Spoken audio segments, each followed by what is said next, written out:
Welcome back to the Deep Dive. Our mission today is pretty laser-focused. We are cracking open Section 3 of the Come and See Christianity adult curriculum. And we're not just reading it, we're using this as a blueprint to really analyze one of the most, I'd say, demanding stages of spiritual growth. That's a good way to put it. The source material starts with this massive claim. Oh, it's huge. The claim is that Christianity offers a valid designation and description for every single human being, past, present, and future. And it does this through what it calls a biblical and progressive blueprint. A life cycle framework. That's the one. And it's really ambitious. It's positioned as a kind of visual guide, right? To help with what they call spiritually defining and missional placement for everyone. Exactly. Think of it like a map for where you are right now spiritually and what your purpose is. A map which breaks everyone down into 5 essential categories. The 5 disciples. And the key thing for you, the listener, to remember is that you fit into one of these categories based entirely on your current spiritual relationship to Creator Christ. Right. So those 5 are the lost, the lover, the learner, the leader, and the lifer. Today, we are absolutely zeroing in on the leader. The spiritual adult. The spiritual adult. The stable, mature, and fruit-producing Christian in this whole structure. So let's unpack that progression a little. The framework says your spiritual position is holistic. It's tied to what they call one design and 3 divisions. The head, what you believe. The heart, what you cherish. And the hands, what you actually do. It's a progression that kind of mirrors human development, doesn't it? But I mean, the stakes are way higher. They are. The lover is the spiritual baby, just starting out. The learner is the spiritual adolescent, intensely focused on intake, asking questions. Being molded. Being molded, exactly. And the leader is born when that learner graduates. And it's not a graduation based on, like, a set amount of time. It's a change in your internal capacity. Yes. The key dynamic at all these stages is growing into greater Christ-likeness. All those foundational traits from the lover and learner are still there, but now they're applied with a much higher degree of responsibility. So the core definition of the leader, I mean, it's pretty intense. It says they're a stable, born-again, spiritual adult. Mm-hmm. A disciple whose discipleship, both inward and outward, is producing a consistent pattern of, and I'm quoting here, missional, Christ-like, servant-oriented, multiplying fruit. It's all about stability and influence. Yeah. And if you translate that really complex definition into, practical roles, the sources call leaders fishers of men and spiritual pillars. They also call them koinonia championing chaperones. They do. Hold on. Koinonia championing chaperones is some serious spiritual jargon. For those of us new to this, what does that actually mean in an everyday context? That's a great question. It's not about just being a good socializer. No, it's much deeper.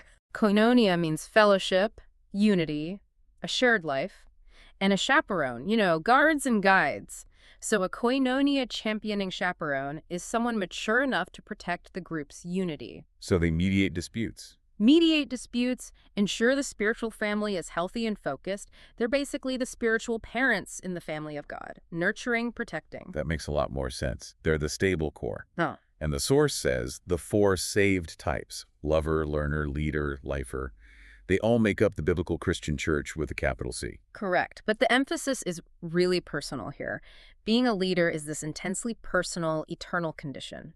It means you're a stable, mature, and fruit-producing adult Christian, and that's true whether or not you have any official title in a church. Which brings us right to the fundamental challenge. How do you validate that? Yes. If it's not about a title, what's the qualification? And the framework is crystal clear on this. The standard is consistent and stable, biblical Christ-likeness.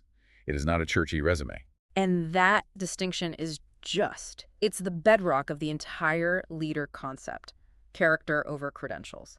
Every time. And the sources give this remarkably revealing, if a bit uncomfortable, story about this exact principle. The story of the prominent woman. Exactly. Mm-hmm. She approached the host of the curriculum back when his church was meeting in a simple school cafeteria. And she didn't come asking how she could help. She came presenting herself, her credentials, a copy of her book on ministry. And offered the blessing of her leadership for the women's ministry. Yeah. The whole posture was one of assumed authority. Yeah. So the host, according to the source, he didn't argue. He just responded cordially but very critically. He said, "Thank you for the offer and your book.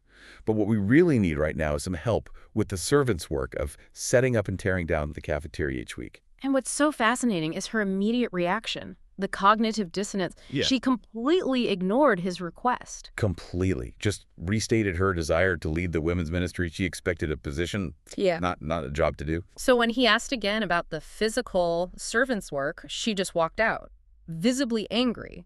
And the story gets even deeper because of what the host did next. That night, he read her entire book, the whole thing, and he highlighted it with 2 different colors. Right. One color for sound theology he agreed with.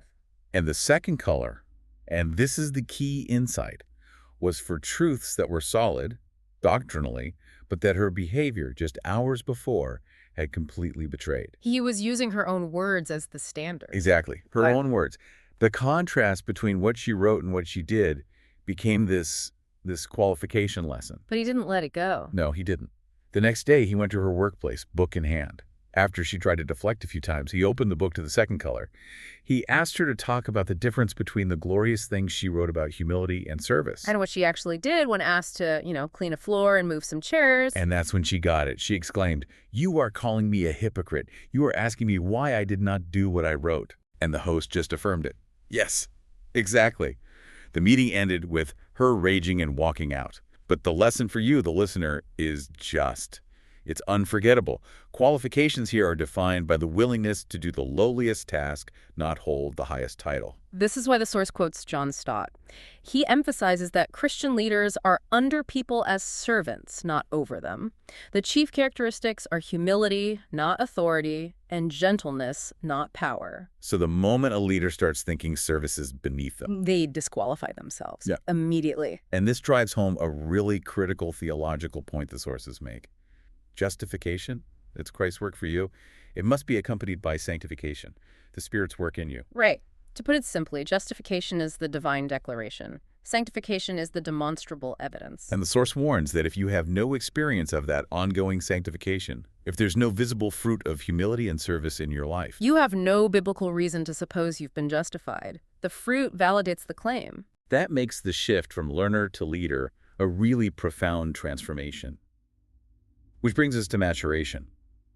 What is that subtle defining difference that makes the spiritual adolescent, the learner, graduate into the spiritual adult, the leader? I think it's the shift from primarily receiving to primarily multiplying.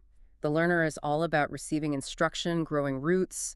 The leader is marked by a distinctive capacity and desire to serve and multiply. And they attribute all of it to God's grace. Entirely, which eliminates the possibility of spiritual pride in their work. This is where the frameworks diagram gives that great visual insight, that aha moment. Yes. The lost, the lover, and the learner are all shown with an upward trajectory. Their goal is growing up toward Christ, receiving, building. But the leader's posture is fundamentally different. Their trajectory shifts to a horizontal, pouring out posture. And that's the moment of realization. It is. The interpretation is so powerful, the leader realizes they are, quote, not to be served, but to serve and give their lives as a ransom for many. It's a total shift in orientation. They go from asking, what can I learn, to what can I give and multiply? Exactly. And that commitment to self-sacrifice is why character is king. As John MacArthur says, virtually everything that truly qualifies a person for leadership is directly related to character. Without it, the titles are just hollow. So if character is the qualification, then continuous spiritual formation is like the mandatory curriculum. It has to be. The source gives a leader's study list, 5 specific biblical sources that are required reading for a leader to know and grow into. This isn't optional. No, this is the blueprint for maintaining that maturity. And if we look at the list, we can see why these specific texts were chosen. First, you have the pastoral epistles first, and 2 Timothy, and Titus. Practical, right? Church structure, standards for leaders. Exactly, practical administration. But then the list immediately pivots away from pure administration to pure virtue. It lists the fruit of the Spirit and the Beatitudes. Why are those listed as essential leader homework, specifically? Because they define the inner core you need for real influence. The Beatitudes define the blessed life through things that seem counterintuitive. Humility, mourning, meekness. A leader has to embody meekness, which is power under control, before they can be trusted with authority. And the fruit of the Spirit, well, that's the evidence that the Spirit is truly working in them. That's vital. A leader isn't qualified by how many people follow them, but by how well they reflect the virtues Christ taught. Then you have the love chapter, 1 Corinthians It's 13. a constant corrective lens. That's the perfect phrase for it. A leader might be driven and gifted, but that chapter reminds them that without genuine, patient, kind, non-boastful love, all their work is just noise, a clanging cymbal. And finally, the full armor of God from Ephesians 6. Hmm. This one seems to focus on protection and warfare. Which fits the demanding nature of that horizontal pouring out service.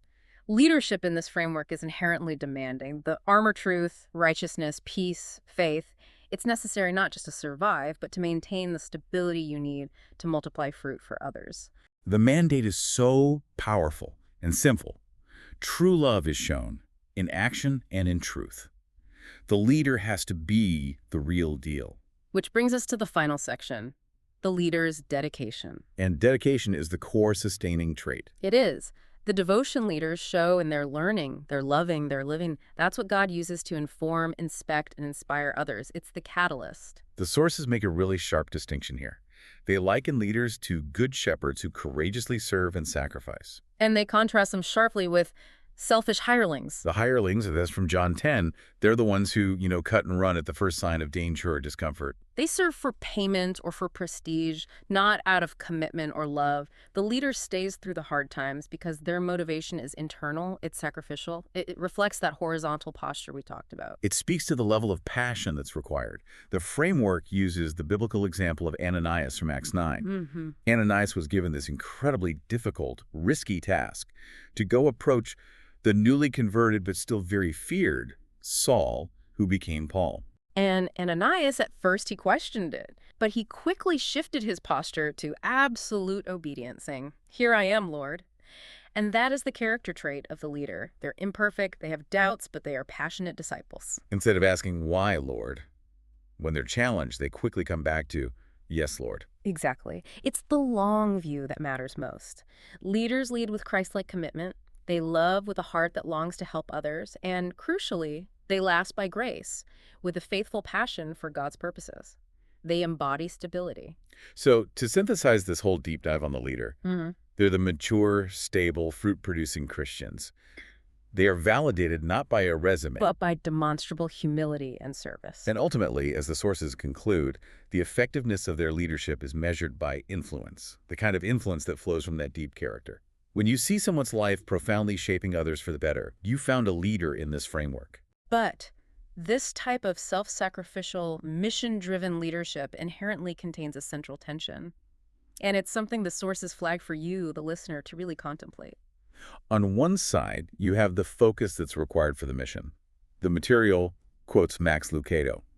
A man who wants to lead the orchestra must turn his back on the crowd. Meaning you need that singular dedication, pulling your focus away from public opinion, from applause. But on the other side, conversely, John Stott issues this very sober warning to anyone aspiring to this stage. He says, the chief occupational hazard of leadership is pride. Mm. And that creates the ultimate test for you as a learner aiming for spiritual adulthood. How can you maintain that singular focus needed to lead, turning your back on the crowd for the mission without succumbing to the temptation of pride that isolation and self-reliance can breed? It's the perpetual balancing act, isn't it? Between conviction and humility, between focus and service. Yeah. And maintaining that balance, that's the lifelong work of the leader. Something profound to mull over as you reflect on this blueprint of servant leadership. Thank you for joining us for this deep dive.